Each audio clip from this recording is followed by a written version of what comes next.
asawa. So, kung nanonood man siya ngayon, ano gusto mo sabihin? Kung nanonood man po siya ngayon, sorry po. Matawag. Sino yan? Sino nga yan? Sandali. Pating... Ay, si J.R. San Pablo. Sino si J.R. San Pablo? Makagaya nung sabi mo sa akin kanina. Sino siya? Ano mo siya? Anong parte ni J.R. San Pablo sa buhay ni Tenten? Kumpare ko po. Na marunong mag? Marunong mag? Kumpare mong marunong mag? Wala, kumpare ko po. Taga San Pablo. Marunong mag-massage? Hindi. Sabi mo kanina, nagmamassage yan eh. Hindi, oh.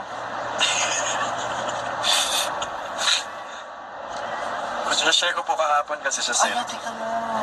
Alin? Yung mga business, Diyos ko ba kami nung mura na tayo sa mga kawit. Tayo dalawa ito, walang kwento.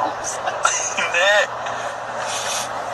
Ang tawag dito kahapon, gamit ko yung phone ni Mama Ten na Oppo sa set ng Destined to Be Yours.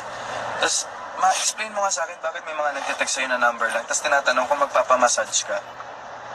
Siyempre, masarap kasi ako kasi Oo. not feeling well. Kailangan At saka, and sa tatawang ko. sa massage, anong gusto mo nagmamassage sa'yo? Babae, lalaki? Siyempre lalaki para hard. Hindi totoo yan. Bakit lalaki ang gusto mo Para nagmamassage? hard. Ha? Para hard. At saka? Bigat. At saka? Wala, yun lang. Pero pwede rin babae? Pwede rin babae? Ha? Pwede naman.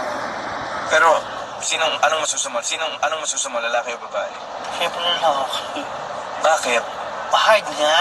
Hindi totoo yun, ma. Kahit may mga babae ring hard mag-massage. Wala, hindi. Iba. Iba ang pulsa ng